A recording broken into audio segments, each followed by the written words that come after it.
ম্যানুয়ালভাবে parameter setting এর পদ্ধতি। এর জন্য আমাদেরকে প্রথমে ভেরিফাই আসতে হবে। এই জন্য মেনু বাটন প্রেস করে ভেরিফাই অপশন নিয়ে আসব। ভেরিফাই চলে আসছে, এরপরে আমাদেরকে ইন্টার বাটন প্রেস করতে হবে।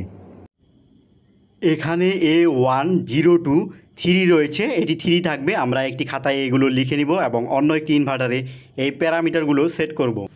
আবার আপ বাটন প্রেস করব।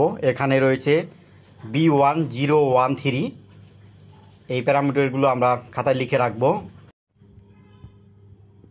এরপরে রয়েছে B1023, এটি 3 থাকবে।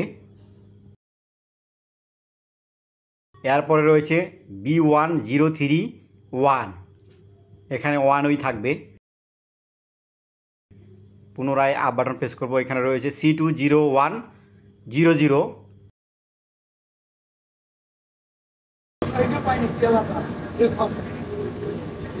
আচ্ছা, তুমি ধরো। হ্যাঁ,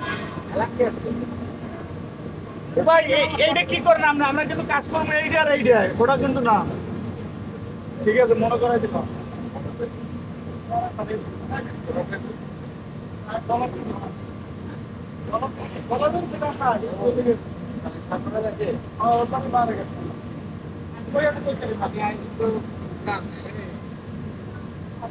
দেখা যায় সব, আর ওইটার দিকে আমি আবার ওখানে বসাবো।